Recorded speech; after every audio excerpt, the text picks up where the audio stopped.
สบายดีมื้อนี้เราก็มางานรถฟอร์ดเนาะรถฟอร์ดงานนี้เขาจะเปิดอยู่ในศูนย์ฟอร์ดให้ความสำคัญเรื่องของการบริการแล้วก็ให้ประสบการณ์ที่แตกต่างสำหรับลูกค้าที่เป็นลูกค้าของเราเนาะและคุณก็จะพยายามที่จะมีให้กับลูกค้าของเรา Today we gathering for territory launch. So this is the fourth generation of territory we are launching in Laos. Last 5 years we've been. เดี๋ยวขออนุญาตถ่ายรูปเป็นเทื่อนึงแล้วก็ต้องขอแสดงความยินดีกับท่านดาวเพชรทิพย์ทอง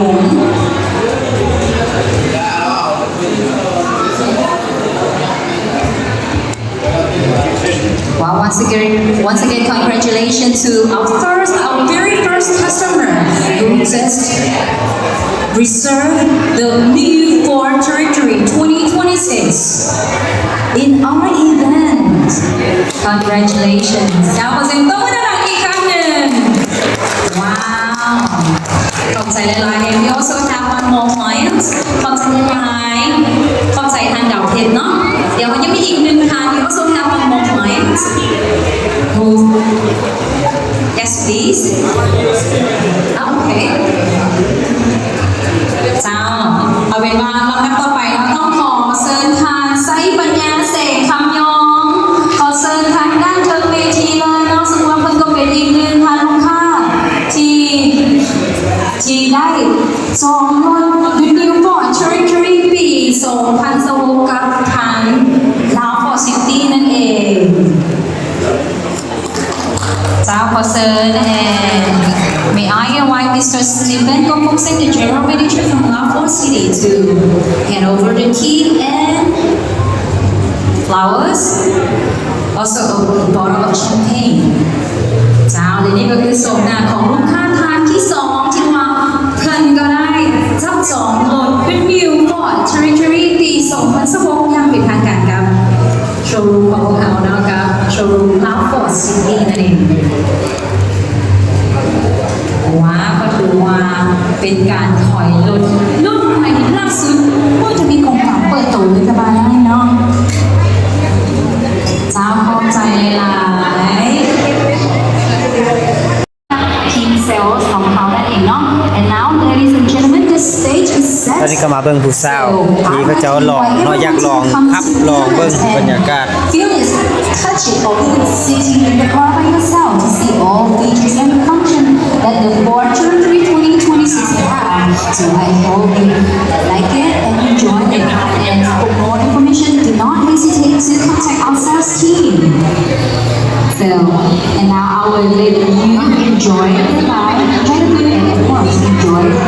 with more information, features about the new Ford Territory. And I will be back shortly. เจ้าตอนนี้อยากให้ประธานนั้นได้สามารถเที่ยวชมและพักผ่อนได้หลายอย่างใจของใจ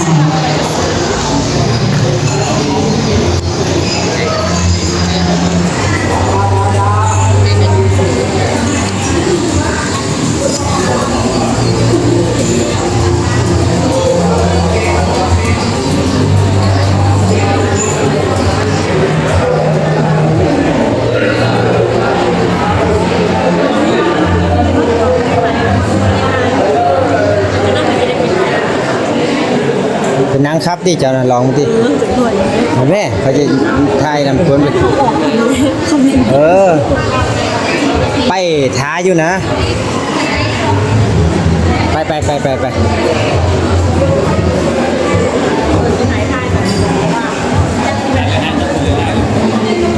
โอ้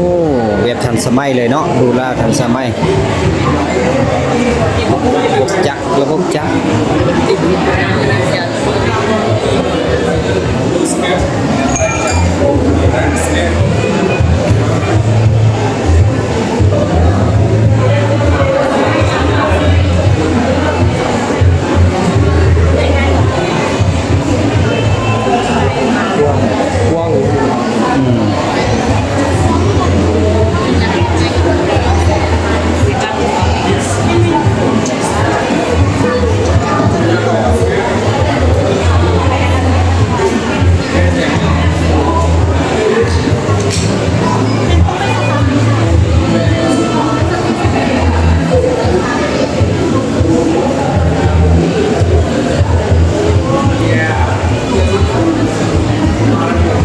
จับครั้งแรก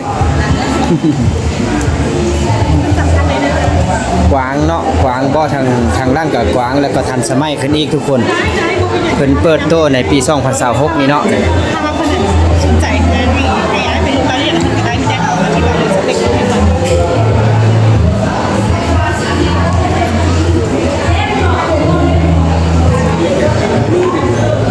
ใช่นี่ว่าต้องปิดได้หรอวัดเดียวนั้นล็อกอันนั้นก็ได้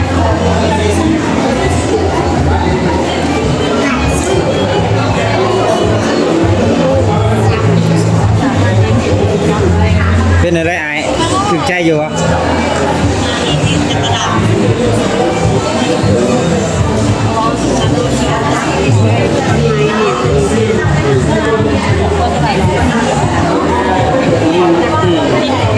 อันนี้เลี้ยวไปเห็นรถ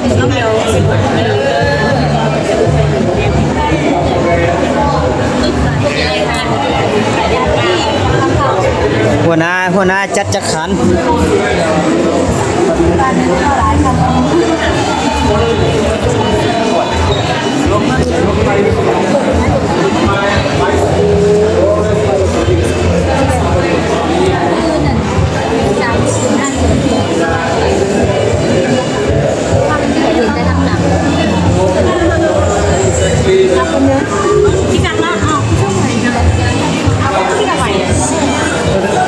เลือกซี่ได้ละติ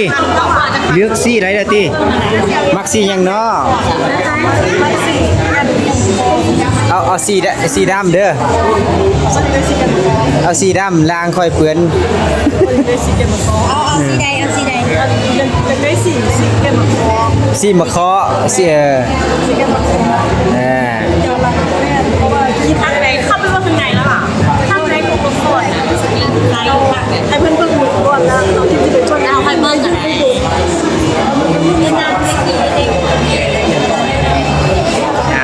งามเนาะ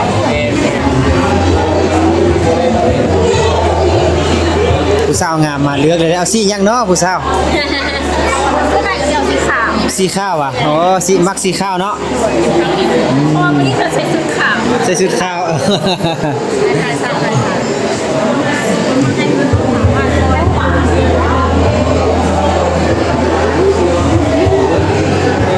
งามเนาะมันออกตัวแบบใหม่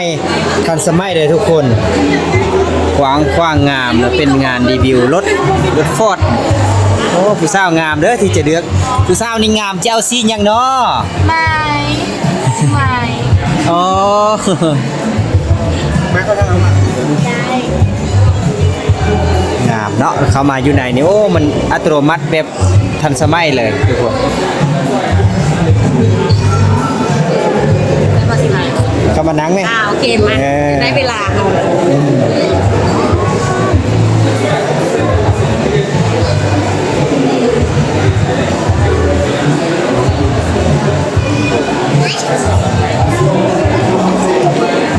มาเบิ่งสีดำเนาะเบิ่งเนาะทุกคนมาเบิ่งสีดำ